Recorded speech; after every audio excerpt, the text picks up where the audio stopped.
नमस्कार, मी दिलीप शिवलाल शहा, पंढरपूर. नमस्कार, मी रमेश लाड. नमस्कार, मी राजगोपाल लक्ष्मीनारायण भट्टड, पंढरपूर. सर, तुम्ही तिघही मालकांचे म्हणजे प्रशांत मालकांचा आज त्यांच्या नावावरती हा कार्यक्रम आपण घेतोय. त्यांचे अतिशय जवळचे मित्र, बालपणाचे मित्र आहेत आणि तुम्ही तिघही पहिल्यांदा अशा पहिल्या फ्रेम मध्ये मीडिया समोर येत आहे. विशेष म्हणजे मालकांसाठी तुम्ही आतापर्यंत काम केलेलं आहे. तर मी शहा सरांपासून सुरू करतो की काय काळ होता ज्या काळात तुम्ही एकत्रित आला होता, तुमची मैत्री जमली, कुठला काळ होता? साधारण 1980 ते 85 काळामध्ये आमची मैत्री झाली. त्यावेळेस ते कॉलेज लाईफ त्यांचं सुरू झालं असेल आणि प्रशांत मालक आमच्या घरी शिकवणीला येत होते माझ्या बंधुराजांकडे. बरं. मग येताना आमचं दुकान भजनदार चौकात होतं कॉर्नरला, तिथंच ते सायकल लावायची त्यांची.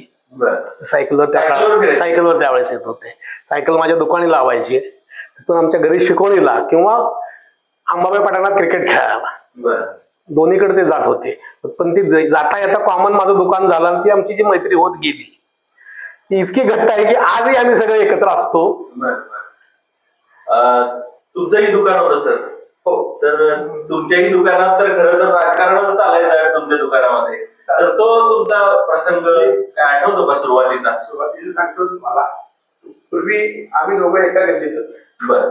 प्रशांत मालकांना गल्लीपासून आमची सुरुवात झाली मैत्रीला आणि गल्लीतच आम्ही जसं वाढलेलो आहोत. बरं. मैत्रीतून काहीतरी समाजसेवा करण्याला यांनी आम्ही अजिंक्यला मंडळ आणि जनसेवा मंडळ हे दोन मंडळ चालू केले. त्या माध्यमातून मग नवीन नवीन उपक्रम म्हणजे कबड्डी असू द्या, मिनी मॅरेथॉन असू द्या किंवा कानवंडीचे मॅचेस असू द्या, सगळे असं विविध प्रकार घेत होतो. आणि जनसेवा मंडळामार्फत आम्ही वह्या वाटप, गरीब विद्यार्थ्यांना मोफत गणवेश वाटप असे उपक्रम राबवले. पण त्यानंतर म्हणजे आमच्या दुकानी कसं माझं कापडाचं दुकान असल्यामुळे गादी असायची. गादी स्कीम होती. बसून सगळे कार्यकर्ते बसायचे आणि आमच्या गप्पा टप्पा संध्याकाळी 7 आले की रात्री 10 वाजेपर्यंत थांबायचे. जेव्हा साठवून झालं जायचं. सगळे कार्यकर्ते पुढे चिवडा कर, पुढे काय भज्या वडा हे असं सगळं चालायचं. गमतीत सगळं आणायचं, खायचं, थोडं जायचं. पण दुकान चालू होतं. दुकान चालू असायचं. शिवाय माझा आतमध्ये एक बैठक रूम स्पेशल असायची. त्या बैठक रूम मध्ये किंवा वरती माडीवर असं 2 ठिकाणी माझी जागा होती. जिथं मुलं वाढली तर वरती जायचं. 10 कार्यकर्ते वाढले तर वरती जायचं. असं तर खाली गल्ल्यामध्ये बसून आपलं गप्पा मारायच्या, संध्याकाळी लोक करत जायचं. तर तुमचा काय अनुभव आहे? प्रशांत मालक आणि मी 1ली ते 4थी वर्गात होतो. त्यानंतर परत माझी शाळा बदलली. परत कॉलेजला मी परत एका वर्गात होतो. या 11वी ते B.Com होईपर्यंत. आणि परत लॉला परत आम्ही 1 वर्ष सोलापूरला, असं आम्ही एकत्र होतो. त्यांचं गल्लीत असताना तर नदीच्या वाळवंटात क्रिकेट खेळायला, त्यानंतर तिथून पुढं अंबाबाईवर शिफ्ट झालो आणि तिथून पुढं कॉलेजच्या ह्याच्यात कॉलेजला ते झोनलला वगैरे पर्यंत खेळले. त्यावेळेस लॉला तुम्ही एकत्र होता? हा, लॉ आम्ही 1 वर्षच केलं. पण 1 वर्षानंतर आम्ही इकडे आलो परत पंढरपूर दयानंद लॉ कॉलेजला. 1 वर्ष तिथं होतो. तुमच्या तिघांना कॉमनच प्रश्न आहे हा की युवा अवस्था होती, राजकारण बदलायला लागलेलं होतं आणि प्रशांत मालकांना राजकारणात यायचं होतं आणि मोठ्या मालकांचं काम हे त्यावेळेला शिखर पातळीवरती होतं. आणि प्रशांत मालकांना मग तुम्ही सेट करायला 100% मदत केली असणार, तुम्ही सगळे सोबत असणार. कसं होतं वातावरण, ते काय झालं? सुरुवातीला अजिंक्य जनसेवा मंडळ हे अगदी त्याच्या कॉलेजच्या लाईफ मध्ये आम्ही काढलं होतं. बरं. ही पहिली त्यांची संस्था, पहिले चेअरमन त्या पोलीस संस्थेची मंडळाची. त्या माध्यमातून आता आपली जनसेवा सुरू केली. पुढे मग त्या जनसेवेचं राजकारणात रूपांतर झालं. पण आम्ही मैत्रीमध्ये लांब राहिलो. मैत्री फक्त मैत्री, एक मैत्री, बाकी राजकारण लांब राहिलो. तुम्हाला विचारल्याशिवाय डिसिजन घेतला राजकीय डिसिजन नव्हते घेत कधी, राजकीय विषय त्यांचे असायचे. पण जर काही औपचारिक गप्पात आम्हाला काही झालं तर आम्ही बोलतच होतो. सुरुवात त्यांची राजकारणी झाली, खर्डीचे सरपंच ते झाले पहिल्यांदा, तिथून त्यांचं राजकारण सुरू झालं. पण राजकारण सुरू होण्यापेक्षा घरातच त्यांना मोठे मालक असल्यामुळं जे काय आहे ते घरातच सगळं शिकवण जी आहे राजकारणाची ते घरातच असल्यामुळे त्यांना बाहेर कुठं जावंच लागलं. त्यामुळे काही राजकीय त्यांना वेगळं काहीच करावं लागलं नाही, घरातच सगळं शिक्षण त्यांना मिळालंय तसं ते. पण त्यावेळेसचा काळ राजकारणात वेगळा होता. त्यावेळेसचा काळ वेगळाच होता. त्यांना घरातून इलेक्शनचं एक जे असतंय वातावरण ते घरात दर 5 वर्षांनी असायचं. प्रत्यक्ष त्यांची इलेक्शन मध्ये मला CR करताना त्यांनी 1980-81च्या वेळेस डायरेक्ट आम्ही कॉलेजच्या मुलांशी जास्त संपर्कात, म्हणजे संपर्कात तर असं होतोच, पण मला CR म्हणून निवडून आणण्यात त्यांचाच भाग होता. त्यानंतर 2 वर्षांनी ते UR झाले, विद्यापीठ प्रतिनिधी. ते प्रत्यक्ष इलेक्शनची सुरुवात. आणि त्यानंतर कॉलेजमधून बाहेर पडल्यानंतर खर्डीची सरपंच पदाची निवडणूक त्यांनी लढवली. मग तिथं ते सुरुवात झाली पाहिजे. प्रशांत मालकाचा वाढदिवस साजरा व्हायचा आणि तुम्ही पंढरपुरात तेव्हा असायचे नाही. कुठे जायचं नेमकं काय? पूर्वी आम्ही एकच गल्लीमध्ये, आम्ही एका गल्लीतच वाढलो. पूर्वी माझ्या घरीच वाढदिवस करतो, अगदी पूर्वी. बरं. मग ते त्याचं प्रमाण फार थोडं असायचं गल्लीत असल्यानंतर थोडीच लोक असायची, थोडीच गोष्टी 10-15 लोकांना 5-7 लोकांनी बोलवायचं. त्यानंतर जसं त्यांचं राजकारणातलं वलय वाढत गेलं तसं लोक खूप याद आहेत. त्यामुळं 2-3 त्याच्याबद्दल सुद्धा मोठे वाढदिवस आम्ही पंढरपुरात फार मोठे साजरे केले. म्हणजे सार्वजनिक ठिकाणी असं, म्हणजे एखादा मंदिर घेऊन किंवा मठ घेऊन. त्यानंतर मग त्यांना काय वाटलं पाहतो आपण, म्हणजे मोठे मालक असताना हा आपण स्वीकारायचं करायची. मग ते आम्ही असं मग कुठेतरी देवदर्शनाला जायचं. बदामी वगैरे त्यांचं ते कुलदैवत आहे किंवा कोल्हापूर वगैरे असं. प्रशांत मालक बाहेर सगळ्यांसाठी एक धीरगंभीर नेता म्हणून प्रसिद्ध आहे. पण तुमच्या बरोबर काय हसी मजाक होतंय, एन्जॉय होतोय? आमच्यासारखं मन कुठं मत नाही. आणि त्यांना जर फार कंटाळा आला तर आम्हाला तिघांनाही तुरवून घेतात. संध्याकाळी 7 जर गप्पा मारतात, जेवण वगैरे मागवतात, दुःख सोडतात. अजून सुद्धा हे प्रकारचा आवड पहिल्यापासून. तुम्ही काय सांगा? नाही, त्यांचं कसं आहे, जोपर्यंत माणूस त्यांच्या जवळ जात नाही तोपर्यंत त्या माणसाला त्यांच्याबद्दल भीती वाटते. पण जेव्हा माणूस त्यांना अटॅच होतो तर तोच माणूस म्हणतो अरे आम्ही इतके उगाचच प्रशांत मालकाबद्दल काहीतरी चुकीचा गैरसमज करून घेतो. असे माझ्याकडे फार लोक आहेत की आम्हाला सांगायचे बाबा मालक अरे तसं नाहीये, तू जाऊन भेट. पण भेटून आल्यानंतर ते इतके आनंद इतके खुश असतात की आमचा गैरसमज असायचा म्हणले त्यांच्याबद्दल. पण ते बरेच लोक कंप्लेंट पण करत असतील तुमच्याकडे. करतात की करतात, पण त्यांचाच अनुभव असा आहे.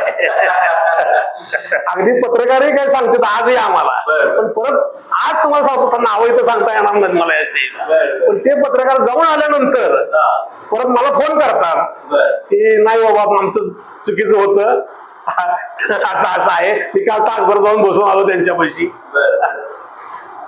प्रशांत मालक जेव्हा राजकारणात सोडून काही गप्पा मारत असतील तुमच्या बरोबर तर ते कुठल्या विषयावर मारतात? पुष्कळ विषय अगदी म्हणजे त्यांना वाचनाची आवड खूप आहे. पासून घरगुती विषयांपर्यंत सगळे त्यांना इतिहासाची आवड आहे, त्यांना वाचनाची खूप आवड आहे. वाचन भरपूर असतंय त्यांचं. आणि टेक्नॉलॉजी मध्ये फार आवड आहे. नवीन टेक्नॉलॉजी त्यात लक्ष जास्त असतं त्यांचं. कुठे जे ऍडव्हान्स असेल ते कॅप्चर करायचं त्यांचं जास्त प्रयत्न असतो. मी असं ऐकली की कॅल्क्युलेशन पण जबरदस्त आहे त्यांचं. कुठलीही एखादी नवीन मशिनरी असेल काय असेल त्याच्यावर समजून घेतात तुमच्याकडनं सगळं. ते नवीन जे काही माणूस आलेला आहे टेक्नॉलॉजी बद्दल तर त्यांना फार म्हणजे प्रत्येक गोष्टीला बारीक बारीक गोष्टी समजून घ्यायचा हा स्वभाव आहे त्यांचा. अगदी छोट्या छोट्या गोष्टी सुद्धा.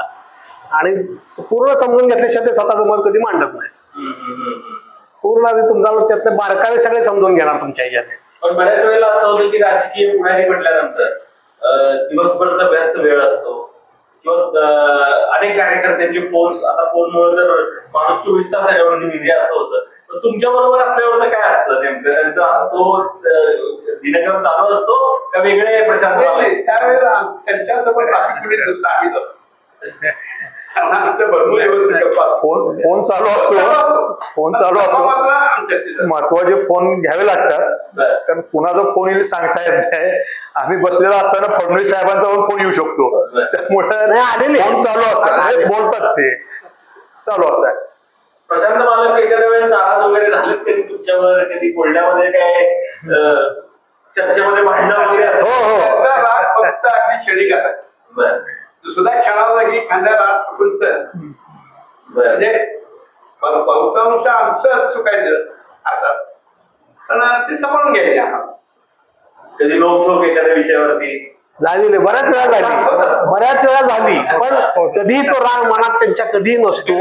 एखाद्या आम्हाला थोडस हे वाटतं की मी जास्त वेळ राग करतो मनात, आपल्याला ते नाश केलं, पण त्याच्याकडे कधी नसतं, ते विसरून गेलेलो असतो किंवा वेळही नसतो त्याला कधी तेवढा. म्हणजे दुसऱ्या क्षणाला परत नाही एकदम निवांत. पण पंढरपूर तुमच्या पिढीनं सर्टन मोठ्या प्रमाणात बदलताना बघितलेलं आहे. म्हणजे जुनं पंढरपूर ते नवीन पंढरपूर, आणि ह्याच्यात प्रशांत मालकाचा रोल बद्दल तुम्हाला काय सांगू? ह्याच्यामध्ये फार मोठा रोल, टोटल रोल प्रशांत मालकांचाच आहे. मोठे मालक होते पण काम सगळं प्रशांत मालकच बघायचे गावातलं, आणि ज्या काही गावातल्या डेव्हलपमेंट झाल्या सगळ्या प्रशांत मालकामुळेच झाल्या. टोटल जेवढे काही गावात पंढरपूर शहर जे वाढलं, पूर्वी गाव होतं ते फक्त या पुलाच्या अलीकडेच होतं. रेल्वे पूल जो आहे, आम्ही कॉलेजला असताना तिथपर्यंत सुद्धा फिरायला जात नव्हतो आम्ही, त्याच्या आत गाव होतं. आता जिथं मुलाखत देत तिथली अवस्था काय होती? काही जंगल होतं, काही जमीन शेती होती, काहीच नव्हतं त्यावेळेस. त्यामुळे वर तर काही नव्हतं. त्यामुळे डेव्हलपमेंटच्या आता सर्वात मोठं म्हटलं तर पासे ते तळ केलेले जे आहे, असं पूर्ण प्रशांत मालकाने केलेलं आहे ते डेव्हलपमेंट पूर्ण. तिथं काहीही नव्हतं. तिथं त्यांनी त्या काळात अजित पवारकडे जाऊन भांडून मशिनरी सरकारच्या होत्या, त्याला ते म्हटले मी तुला मशिनरी देतो, तू बाकीचं बघ सगळं ते डेव्हलप करून घे. जवळजवळ 4 ते 5 वर्ष ते काम त्याच्यावर काम करत होते. आज जे दिसतं एवढं चांगलं ते पूर्ण एकट्या प्रशांत मालकाचं क्रेडिट आहे. काही थोड्या लोकांची नाराजी येते, त्यात चांगल्या लोकांना नाराजी येणारच, त्याकडे न बघता. नाही, पण काही लोक असंच म्हणतात की काय केलंय, काय पंढरपूर सगळं प्रकाश करून ठेवलाय. तुम्हाला मित्र म्हणून काय म्हणतात? अजिबात नाही, आम्हाला तसं वाटत नाही. उलट जे झाले आता पुढच्या पिढीला तर ह्याच्यापेक्षा चांगला अनुभव नाही. आता काही लोक थोडे बोलत असतील, त्याच्या पुढच्या पिढीला एक 2-4 वर्षातच सर्वांना हे चांगलं वाटेल. तुम्ही तर व्यापारी आहे, आणि व्यापाऱ्यांना तर कायम प्रगती, तंत्रज्ञान हे खूप जवळच असतं. या गोष्टीला दररोज सामोरं जावं लागतं. त्या दृष्टिकोनातून पंढरपूरच्या बाजारपेठेचा विकास कशा दृष्टिकोनातून बघितला तुम्ही प्रशांत मालकाच्या कार्यकाळात?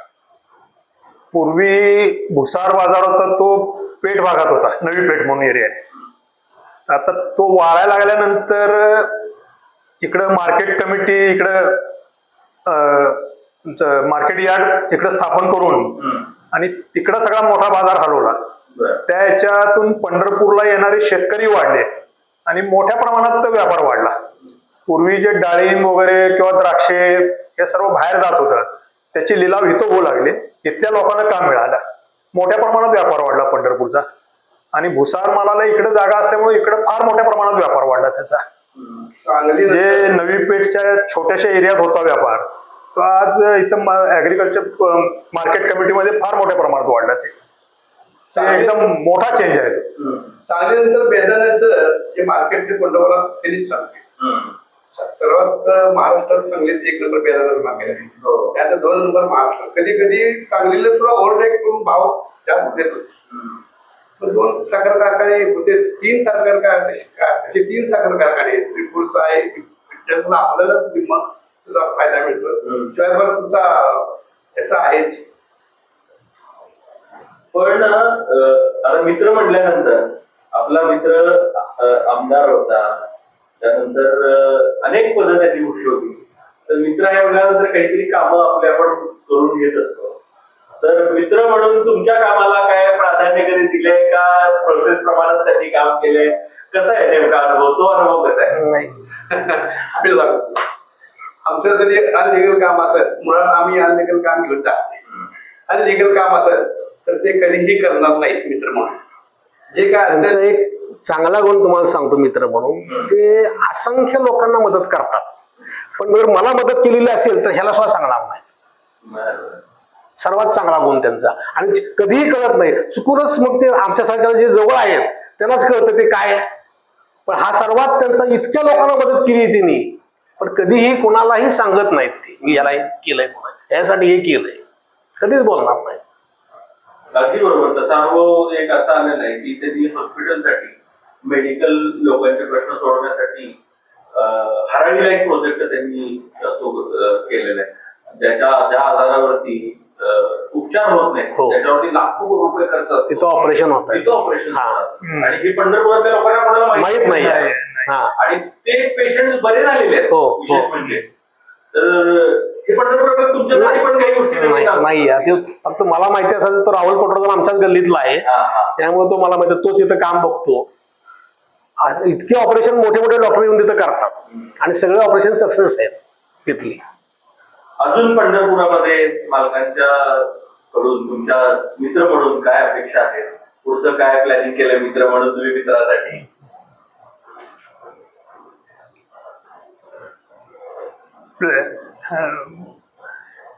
मित्र म्हणून काय, ते स्वतः एवढे हे आहेत. आज जर बघितलं त्यांचा विस्तार कामाचा, तर काही भविष्य त्यांच्यासाठी फ्युचर नक्कीच चांगला आहे. नाही, कामाची व्याप्ती त्यांची वरच्यावर वाढतीच आहे. पूर्वी जे 1-2 संस्था होत्या, पूर्वी एक साखर कारखान्याच्यावरच सगळं राजकारण असायचं. त्यानंतर हे बेदाण्याचं इकडे मार्केट कमिटीचं हे झाल्यामुळं तो एक मोठा पसारा वाढला. त्याच्यानंतर कॉलेजेस काढले त्यांनी, त्यानंतर साखर कारखाना दुसरा काढला. आणि कॉलेज हे ह्या शैक्षणिक संस्था तर वाढल्याच आहेत आणि सामाजिक ह्याच्यात त्यांना म्हणजे पुष्कळ त्यांना ते तुमचे नाट्य क्षेत्र असो किंवा तुमचे गायन, शास्त्रीय गायन असो, प्रत्येक ह्याच्यातली आवड असल्यामुळं ते त्या दिशेला, सगळ्या दिशेला त्यांचा प्रयत्न एकावेळेस चालू आहे. पंढरपुरात रसिक मंडळ आमच्या इथं पंढरपुरात असणारं बंद पडल्यानंतर बऱ्याच वर्ष त्यांनी, काय नाव आपल्या त्या संस्थेचं, रसिक मंडळानंतर खडके सर चालवतो, खडके सरांबरोबर हे घेऊन वर्षानुवर्ष परत ते शास्त्रीय संगीताचे कार्यक्रम पंढरपुरात झाले. पुण्यात किंवा सोलापूरच्या लेवलचे कार्यक्रम पंढरपुरात व्हायचे. बाकी तालुका लेवलवर एवढे चांगले कलाकार येणं मुश्किल असत आहे. जे दिग्गज टॉपचे कलाकार इथं बँकेच्या माध्यमातून युवा महोत्सव घेत होते बरेच वर्ष, किंवा आता युवा महोत्सव बँकेच्या माध्यमातून एवढे कार्यक्रम राबवलेत. म्हणजे कोजागरी पौर्णिमा असायची, एवढा पंढरपुरात रिस्पॉन्स त्याला असायचा. दरवर्षी एक नवीन कलाकार तिथं असायचा आणि असंख्य कलाकार त्या निमित्तानं पंढरपुरात त्यांनी आणले, असंख्य. आता हा 60वा वाढदिवस साजरा करतोय आणि आयुष्याचा एक मोठा टप्पा आहे हा. तर या टप्प्यावरती मित्र म्हणून तुम्ही प्रत्येक जण काय सल्ला द्याल मालकांना?